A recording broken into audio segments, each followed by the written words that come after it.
तो hello everyone, कैसे सब लोग, कैसे चल रही सबकी पढ़ाई। लास्ट लेक्चर में हम लोग ने वाइंड अप कर दिया था। हम लोग ने एयर कॉलम देख लिया था, वाइब्रेशन ऑफ एयर कॉलम देख लिया था। हम लोग ने दोनों एयर कॉलम देख लिया था, लाइक हम लोग ने ओपन एंड भी देख लिया था और क्लोज्ड एंड भी देख लिया था। ओके, ये इतनी सारी कहानी हम लोग ने खत्म कर दिया था। ओके, आज हम लोग डिस्कस करेंगे that is vibration of string के बारे में बात करेंगे। हम लोग वाइब्रेटिंग स्ट्रिंग के लॉज पे डिस्कस करेंगे। ओके, हमारे पास लॉ ऑफ लेंथ है, लॉ ऑफ टेंशन है, लॉ ऑफ लीनियर मोमेंटम है, वो सारी कहानी हम लोग यहां पे डिस्कस करेंगे। और बाद में हम लोग सोनोमीटर पे देखेंगे। ओके, सोनोमीटर क्या है, इसका तुमने प्रैक्टिकल किया होगा, सोनोमीटर का तुमने प्रैक्टिकल किया होगा, तो वो थोड़ी कहानी हम लोग ने डिस्कस करेंगे। ओके, चलो so let us start with video. Hello everyone, my name is Sanjeev Pandey और स्वागत है आपका अपने प्यारे से चैनल में, खूबसूरत से चैनल में, जेआर कॉलेज में। ओके, बुक और पेन उठा लो, स्टार्टिंग से एंड तक पूरे लेक्चर अच्छे से देखो, खुद के नोट्स अच्छे से बनाओ, पढ़ाई करते रहो। ओके, चलो सबसे पहला डिस्कशन करेंगे वाइब्रेटिंग ऑफ स्ट्रिंग। अब इसके लिए तुमको कुछ कहानी याद करनी पड़ेगी जो तुमने 11th में पढ़ा था। तुमने पढ़ा था what is speed of string, okay, या फिर स्पीड ऑफ ट्रांसवर्स वेव बोल सकते हो तुम उसको।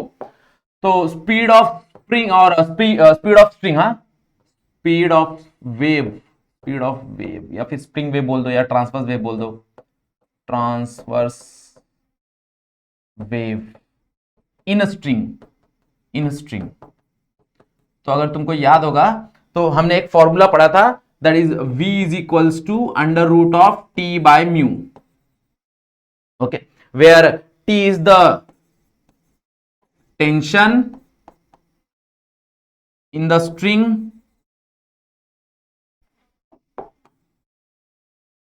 where t is the tension in the string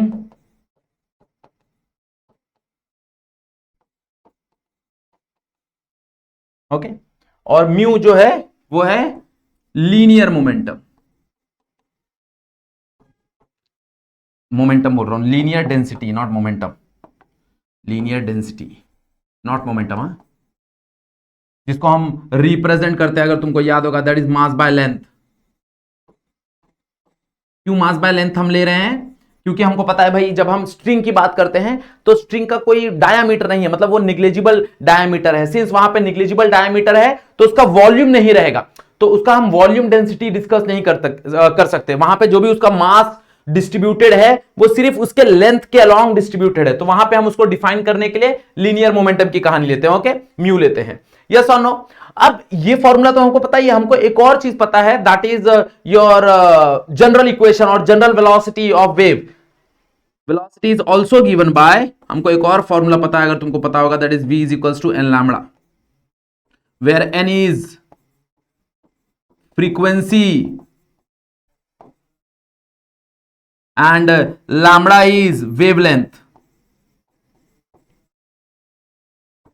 yes और नो, ये हमको पता है। अब ये दोनों फॉर्मूला वेव के हैं, तो अगर मैं दोनों को इक्वेट कर दूं, अगर मैं इक्वेट कर दूं तो क्या मैं बोल सकता हूं मेरे को ऐसी कुछ कहानी मिलेगी, therefore under root of t by mu is equals to n lambda. तो यहां से अगर हम देखने जाएं, एन का फॉर्मूला हमारे लिए क्या बनेगा, तो n can be written as 1 by wavelength root of mu. Yes और नो, तो हमारे पास यहां पे फ्रीक्वेंसी का फॉर्मूला है, that is n is equals to 1 by lambda under root of t by mu. अब यही फ्रीक्वेंसी का फॉर्मूला हम लोग यूज करेंगे जब हम लोग डिस्कस करेंगे वाइब्रेशन ऑफ स्ट्रिंग में। ओके, तो सेम कहानी जैसे हमने एयर कॉलम में डिस्कशन किया था, जहां पे डिफरेंट डिफरेंट मोड हम लोग ने देखा था, यहां पे भी हमको डिफरेंट डिफरेंट मोड के बारे में डिस्कस करना है। ओके, तो यहां पे ड्रॉ करना पड़ेगा अपने को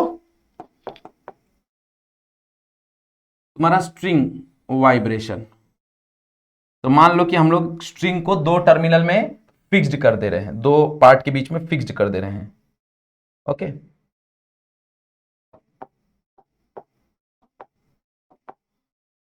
यहां पे हम लोग स्ट्रिंग को फिक्स कर दे रहे हैं। मान ले 3 मोड ऑफ वाइब्रेशन हम डिस्कस करेंगे, तो 3 मोड ऑफ वाइब्रेशन के लिए हम लोग डायग्राम ड्रॉ कर लेते हैं।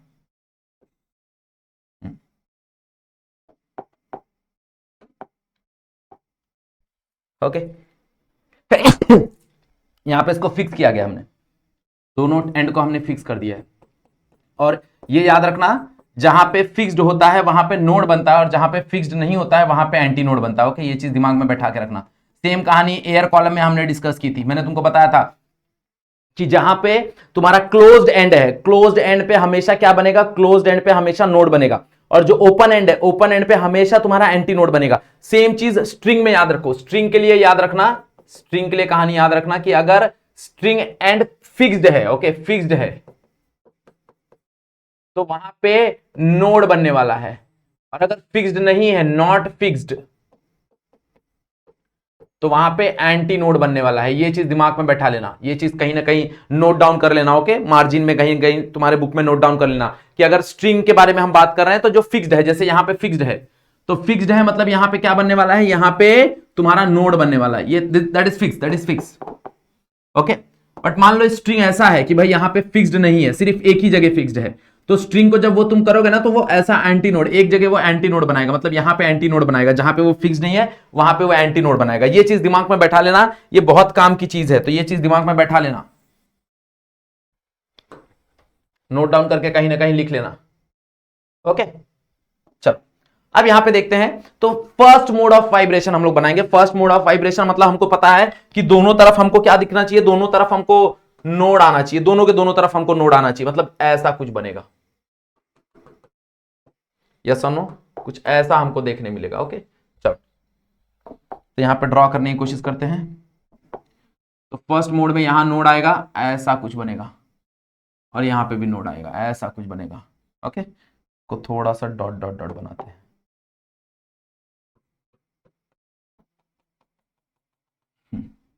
सेकंड मोड में भाई हमने यहां पे सिर्फ इसको सेंटर में पकड़ा, नीचे खींचा और छोड़ दिया, तो ऐसा ऐसा स्ट्रिंग वाइब्रेट होगा, ऐसा ऐसा स्ट्रिंग वाइब्रेट होगा, जस्ट इमेजिन, ओके। मतलब ऐसा ऐसा कुछ, अगर मैं तुमको ऐसा दिखाने जाऊं तो ऐसा ऐसा ऐसा ऐसा वाइब्रेशन होगा, दिख रहा है, समझ में आ रहा है, इमेजिन हो रहा है ऐसा वाइब्रेशन, क्योंकि यहां पे नोड बनेगा, यहां पे नोड बनेगा, यहां पे एंटी नोड बनेगा, यहां पे नोड बनेगा, दोनों टर्मिनल में नोड बनेगा, और बीच में अगर तुम देखोगे तो बीच में एंटी नोड बनेगा, देखो बीच में तुमको एंटी नोड मिलेगा, ओके।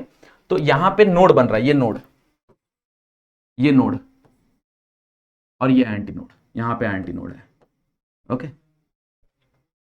अब यहां पे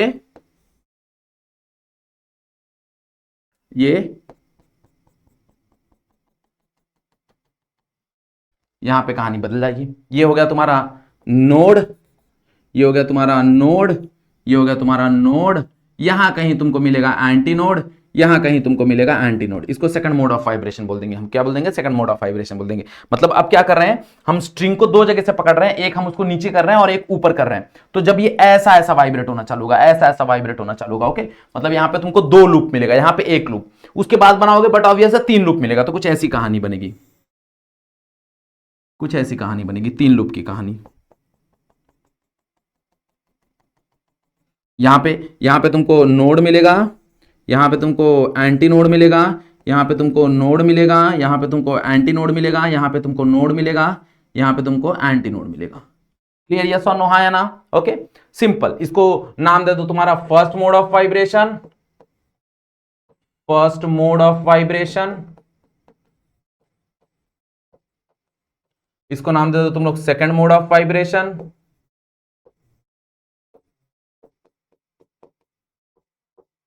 और इसको नाम दे दो तुम लोग third mode of vibration.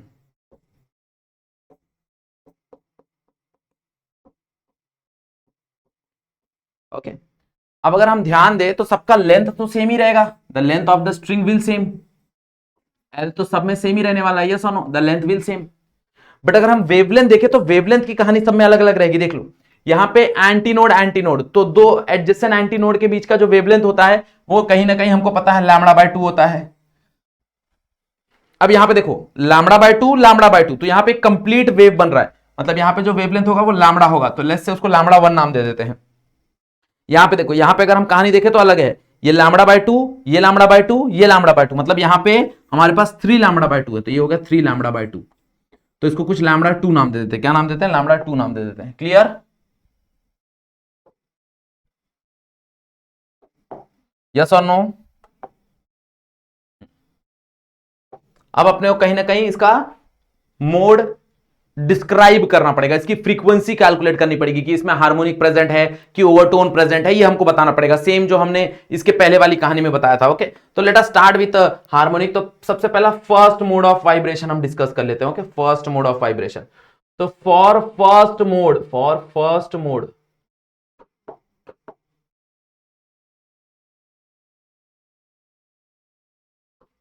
First mode of vibration.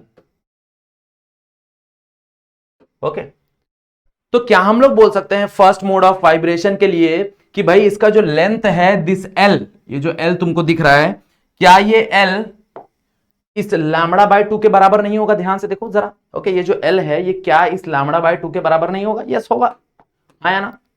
मतलब हम बोल सकते हैं यहां पे जो एल है वो लैम्बडा बाय 2 के बराबर है। तो इसका मतलब ये है कि यहां से जो लैम्बडा मिलेगा वो 2l के बराबर मिलेगा, वो 2l के बराबर मिलेगा, जो लैम्बडा मिलेगा वो 2l के बराबर मिलेगा। यस और नो? तो अगर लैम्बडा 2l के बराबर मिल गया तो इसका मतलब ये है, इसका मतलब ये है कि यहां पे कहानी थोड़ी सी अपग्रेड हो जाएगी। तो अगर हम इसके पहले वाले हमने फ्रीक्वेंसी का वैल्यू देखो डिस्क्राइब किया, व्हाट इज फ्रीक्वेंसी का value? That is n is equals to 1 by lambda under root T by mu. तो अगर यही वाला फॉर्मूला मैं यहां पे इस्तेमाल करूं, यही वाला फॉर्मूला अगर मैं इस्तेमाल करूं तो मेरे को पता है the frequency is given by, the frequency is given by, क्या हो जाएगा फ्रीक्वेंसी अगर हम देखने जाए? That is n is equals to 1 by lambda under root T by mu. बोलो सही है, यस और नो? ओके, यहां पे अगर हम कहानी देखने जाए तो यही बनेगा, मतलब जो फ्रीक्वेंसी है वो कहीं ना कहीं n is equals to 1 by lambda under root T by mu है। But what is lambda? हमारे पास लैम्बडा का वैल्यू है, लैम्बडा का वैल्यू क्या ही है? जस्ट सब्स्टिट्यूट लैम्बडा का वैल्यू, लैम्बडा का वैल्यू तुम यहां से पुट करोगे दैट इज 2l। तो अगर यहां पे तुम पुट करोगे 2l तो क्या मिलेगा तुमको? n is equals to 1 by 2l under root of t by mu,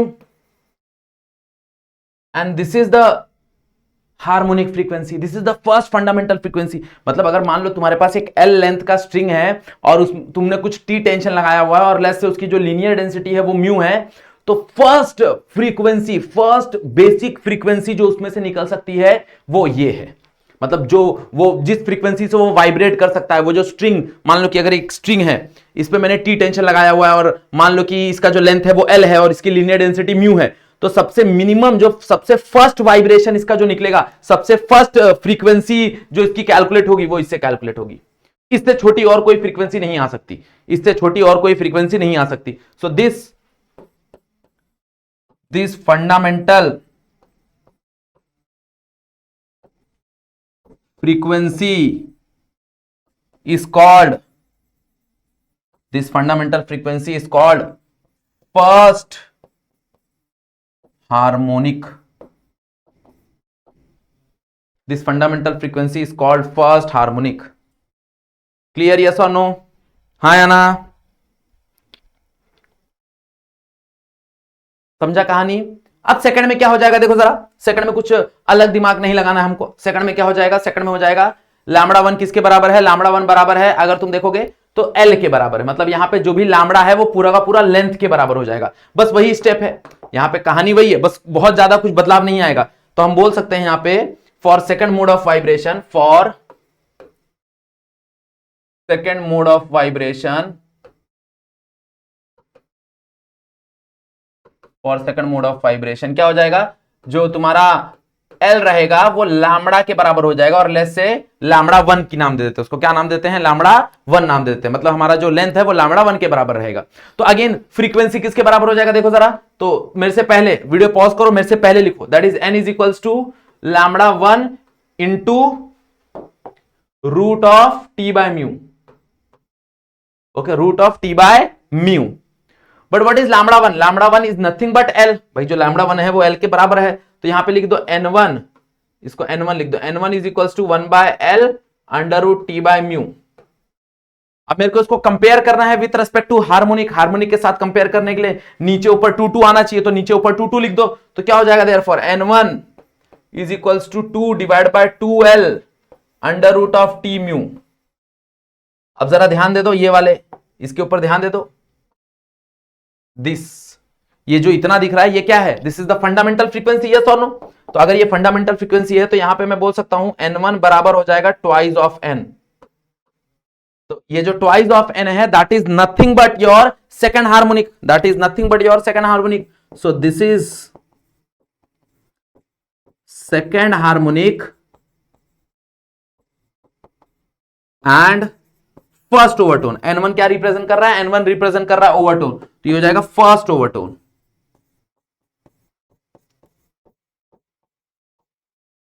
clear, yes और नो? हाँ या ना? ओके अब यही चीज हमको सेकंड वाइब्रेशन के लिए बतानी है, थर्ड वाइब्रेशन के लिए बतानी है, तो हमने सेकंड वाइब्रेशन बता दिया। तो क्या हो जाएगा फॉर थर्ड वाइब्रेशन? अब तुम बताओ, वीडियो पॉज करो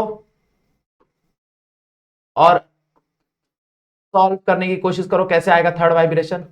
यहां पे डायग्राम देखो, जरा डायग्राम देखो, मैं डायग्राम का पेज ला दे रहा हूं। पॉज करो वीडियो और खुद से लिखने की कोशिश करो। यहां पे देखो लैम्बडा लेंथ के, कौन सा लैम्बडा किस लेंथ के बराबर है, देखो जरा ध्यान से। तो क्या मिलेगा तुमको, क्या मिलेगा तुमको, देखो जरा ध्यान से। तो L बराबर मिलेगा, किससे बराबर मिलेगा? L देखो जरा, यहां पे L देखो ध्यान से, L दिख रहा है सबको, यस और नो? अब L को इक्वेट करो किसके साथ? 3 लैम्बडा 2/2 के साथ इक्वेट करो। Everyone pause the video, solve करो अपने से जल्दी। तो यहां पे क्या मिल जाएगा भाई? यहां पे हम बोल सकते हैं हियर जो L है वो किसके बराबर हो जाएगा? L बराबर हो जाएगा 3 लैम्बडा 2/2 के, यस और नो? अब यहां से लैम्बडा 2 क्या मिलेगा? What will be the lambda 2? तो lambda 2 will be that is 2L/3। Okay अब मुझे पता है what is frequency, frequency N2 क्या हो जाएगा यहां पे? 1 by lambda in bracket in root T/μ। Okay अब जरा देखो लैम्बडा 2 का वैल्यू यहां पे, व्हाट इज लैम्बडा 2 का वैल्यू? जरा ध्यान दो, 2L/3, सब्स्टिट्यूट दिस 2L/3 यहां पे, तो क्या मिलेगा? N2 is equals to 1/2L/3। कहां चला जाएगा? ऊपर। ये जो बाय 3 है ये बाय 3 ऊपर चला जाएगा ना, तो T/μ। तो यहां पे N2 क्या मिलेगा? N2 मिलेगा that is 3/2L under root of T/μ। Yes और नो? आया कि नहीं आया सबको? ध्यान दो। अब अगेन ये जो चीज है, ये चीज क्या है? This is the fundamental frequency भाई। 1/2L under root of T/μ, तो 1/2L अंडर रूट T/μ क्या होगा? It is a fundamental frequency. तो कहीं ना कहीं इसको क्या लिखा जा सकता है? मेरे से पहले तुमको सॉल्व करना है, तो दैट बिकम 3n। तो N2 can be written as 3n, N2 can be written as 3n, मतलब इट बिकम सेकेंड, इसको क्या बोल सकते हैं हम? सेकेंड ओवरटोन और third harmonic. This is third harmonic and second overtone, ये सेकेंड ओवरटोन हो गया। क्लियर? ओके कहानी समझ में आया? अब यहां पे देखो हम कंक्लूजन कर सकते हैं। क्या कंक्लूजन कर सकते हैं भाई? यहां पे ऑड और इवन दोनों प्रेजेंट है, यहां पे ऑड और इवन दोनों प्रेजेंट है। Same like your open pipe वाला, जो ओपन वाली पाइप की जो कहानी थी उसमें ऑड और इवन दोनों प्रेजेंट थे, तो सेम यहां पे भी ऑड और इवन दोनों प्रेजेंट रहेंगे। ओके मतलब हम लोग बोल सकते हैं all odd as well as all even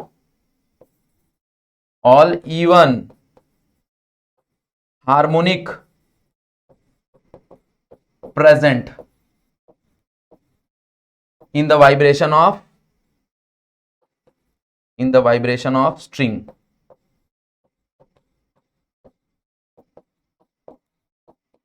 clear? मतलब अगर मान लो कोई स्ट्रिंग है जिसका बेसिक फ्रीक्वेंसी जो है वो 100 हर्ट्ज है, तो नेक्स्ट उसकी जो फ्रीक्वेंसी आएगी वो 200 हर्ट्ज आएगी, नेक्स्ट उसकी जो फ्रीक्वेंसी आएगी वो 300 हर्ट्ज आएगी। मतलब वो जो बेसिक फ्रीक्वेंसी है 100, उसका ऑड मल्टीपल भी वहां प्रेजेंट होगा और उसका इवन मल्टीपल भी वहां पे प्रेजेंट होगा। ओके तो ऑड इवन वो दोनों वहां पे प्रेजेंट होंगे। क्लियर? यस और नो? समझ में आई कहानी? ओके तो इसका अगर हम लोग जनरल फॉर्मूला लिखने जाए फॉर पीथ ओवरटोन, तो for pth overtone can I say that is NP is equals to P+1 into N। बोलो आसान तरीके से, यस और नो? हमने किया हुआ है ये चीज, NP is equals to P+1 into N। समझा? तो अगर तुमने इतना किया, अगर मान लो तुमको क्वेश्चन आता है explain the vibration of string, या फिर explain the different mode of string vibration, या फिर ऐसा क्वेश्चन आता है show that all even and odd harmonic present in the vibration of string, तो इतनी कहानी तुमको करना है भाई। स्ट्रिंग कंसीडर करना है, स्ट्रिंग का लेंथ L ले लेना है, तीनों डायग्राम एटलीस्ट 3 मोड तो बताना ही बताना है। ओके और उसके बाद तीनों मोड को प्रूव करना है कि भाई उनकी फ्रीक्वेंसी क्या क्या है। देखो इतना तुम करोगे, लास्ट में कंक्लूजन भी लिखना है। इतना तुमने किया, 3 मार्क का सवाल है, 4 मार्क का सवाल है, आराम से सारे के सारे मार्क्स तुमको मिलेंगे। क्लियर? यस और नो? हाँ या ना? अब यही फंडामेंटल फ्रीक्वेंसी से हम लॉ बनाएंगे, यही फंडामेंटल फ्रीक्वेंसी से हम लॉ बनाएंगे। देखो यही जो फंडामेंटल फ्रीक्वेंसी है ना, इससे हम लॉ बनाएंगे। तो हमारे पास फंडामेंटल फ्रीक्वेंसी का फॉर्मूला है, देखो जरा क्या है formula, what is the formula for fundamental frequency. तो fundamental frequency,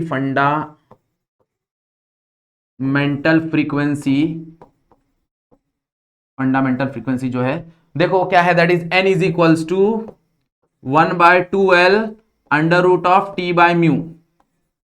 okay, n is equals to 1/2L under root T by mu, this the fundamental frequency. तो अगर यहां पे हम ध्यान देंगे, अगर मैं T और म्यू को कांस्टेंट कर देता हूं, अगर मैं T और म्यू को कांस्टेंट कर देता हूं, तो क्या मैं बोल सकता हूं कि भाई जो n है वो इनवर्सली प्रोपोर्शनल होगा L से, मतलब जो फंडामेंटल फ्रीक्वेंसी है वो फंडामेंटल फ्रीक्वेंसी कहीं ना कहीं लेंथ से प्रोपोर्शनल होगा, यस और नो। तो यही तो कहानी लिखना है भाई, हम उसको रटने बैठ जाते हैं। प्रॉब्लम यह है कि हम उसको रटने बैठ जाते हैं। यहां पे देखो बहुत आसान तरीके से हम बता सकते हैं, n और l में क्या रिलेशन है, देखो इनवर्सली प्रोपोर्शनल है, मतलब जैसे जैसे तुम लेंथ बढ़ाओगे फ्रीक्वेंसी कम होगा, जैसे जैसे तुम लेंथ कम करोगे फ्रीक्वेंसी बढ़ेगा, यस और नो। मतलब जितना तुम लेंथ लाओगे, जितना लंबा तुम लेंथ करोगे, द वाइब्रेशन विल बी उतना तुम्हारा डिक्रीज होगा, मतलब उतना तुम्हारा कम फ्रीक्वेंसी तुमको देखने मिलेगा। जैसे जैसे तुम छोटा लेंथ करोगे उसमें फ्रीक्वेंसी तुमको ज्यादा देखने मिलेगी, यस और नो। यही तो कहानी है,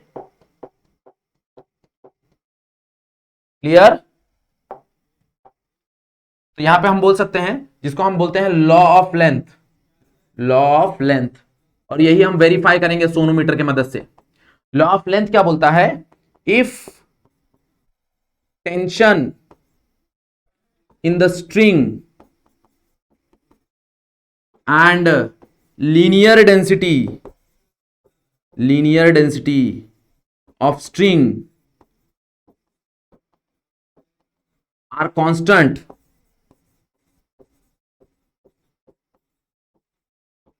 then the fundamental frequency is directly, sorry not directly,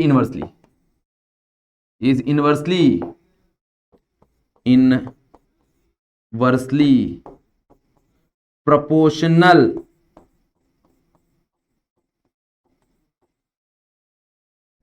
with length of string। Proper statement लिख दिया मैंने, बोलते हैं ना सर प्रॉपर स्टेटमेंट आप नहीं लिखते, this is the proper statement. Law of length state that, okay, या फिर तुम बोल सकते हो length law state that, okay, या it state that if tension in the string, याद रखना टेंशन और लीनियर डेंसिटी तुम्हें वहां पे कांस्टेंट करना पड़ेगा, ओके। ये चीज हम सोनोमीटर में समझेंगे।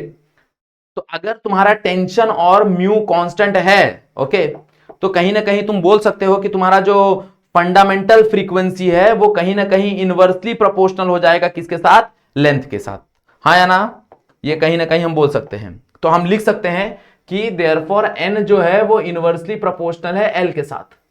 तो अगर ये इसके साथ इनवर्सली प्रोपोर्शनल है तो हम बोल सकते हैं कि n1/n2 बराबर हो जाएगा L2/L1, बिकॉज इनवर्सली प्रोपोर्शनल है, यस और नो, ओके। या फिर हम ये भी बोल सकते हैं और कि n1L1 बराबर होगा n2L2, ये भी बोल सकते हैं हम, कोई प्रॉब्लम नहीं है। क्लियर, यस और नो, हाँ या ना, समझ में आ रही है कहानी, बहुत आसान है, ओके। अब ऐसे खुद से जरा ट्राई करो बनाने का। लॉ ऑफ लेंथ तुमने बनाया है, वैसे ही तुम बनाने की कोशिश करो law of tension. Law of tension क्या हो जाएगा, just try to define law of tension, yes, अपने से लॉ ऑफ टेंशन डिफाइन करने की कोशिश करो जरा अपने से, यस, मैं रुका हुआ हूं, अपने से वीडियो पॉज करो। अब टेंशन के साथ अगर तुम देखोगे तो देखो लेंथ को और तुमको म्यू को क्या करना पड़ेगा, लेंथ और म्यू को कांस्टेंट करना पड़ेगा। तो अगर लेंथ और म्यू कांस्टेंट है तो कहीं ना कहीं हम बोल सकते हैं कि जो टेंशन है वो डायरेक्टली प्रोपोर्शनल होगा रूट ऑफ टेंशन के साथ, सॉरी जो फंडामेंटल फ्रीक्वेंसी है वो डायरेक्टली प्रोपोर्शनल होगा रूट ऑफ टेंशन के साथ, हाँ या ना। ध्यान दो, हम बोल सकते हैं अगर मैं लेंथ और म्यू को कांस्टेंट कर दूं तो क्या मैं बोल सकता हूं जो फंडामेंटल फ्रीक्वेंसी है वो fundamental frequency is directly proportional to root of tension, yes और no, yes, the answer is yes. तो हम बोल सकते हैं तुम डायरेक्टली डिफाइन कर दो, मैं खाली नोटेशन लिख देता हूं कि जो फंडामेंटल फ्रीक्वेंसी है वो डायरेक्टली प्रोपोर्शनल होगा रूट ऑफ टेंशन से। जो फंडामेंटल फ्रीक्वेंसी है वो डायरेक्टली प्रोपोर्शनल होगा रूट ऑफ टेंशन से। तो अगर वो डायरेक्टली प्रोपोर्शनल है रूट ऑफ टेंशन से, तो यहां पे क्या मैं बोल सकता हूं कि भाई जो N1/N2 है वो बराबर होगा रूट ऑफ T1/T2। यस और नो? जो N1/N2 है वो बराबर होगा रूट ऑफ T1/T2। यस और नो? हाँ या ना? सिंपल सी कहानी है। यस और नो? क्योंकि डायरेक्टली प्रोपोर्शनल है, क्योंकि डायरेक्टली प्रोपोर्शनल है तो जहां पे N1 आएगा वहां उसके सामने T1 आएगा, जहां पे N2 आएगा उसके सामने T2 आएगा। This is the directly proportional की कहानी। This is the directly proportional की कहानी। यस और नो? ये इनवर्सली प्रोपोर्शनल है, तो इनवर्सली प्रोपोर्शनल की कहानी कैसे आएगी भाई? जहां पे N1 है उसके अपोजिट में नीचे L1 आएगा, और जहां पे N2 है उसके अपोजिट में नीचे L2 आएगा, because it's a inversely proportional. But वहीं पे अगर हम देखने जाएं तो ये डायरेक्टली प्रोपोर्शनल है। ओके, हाँ या ना? तो स्टेटमेंट तो मेरे ख्याल से तुम खुद से लिख सकते हो कि लिख के दे दूं? चलो ये स्टेटमेंट लिख के दे देता हूं। So it state that if length and linear density, खुद से लिखना, हाँ मेरे से पहले तुम लिख सको। If length and linear density of string remain constant, okay, if length and linear density of string remain constant, then the fundamental frequency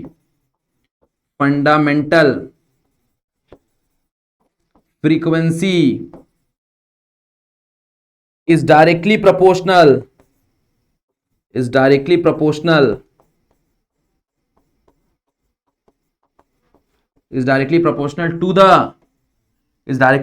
to the square root of, किसके स्क्वायर रूट से? Square root of tension. Clear? हाँ या ना? Okay, यही same कहानी हम लोग linear density के लिए भी बता सकते हैं। लॉ ऑफ लीनियर डेंसिटी, तो लॉ ऑफ लीनियर डेंसिटी क्या हो जाएगा?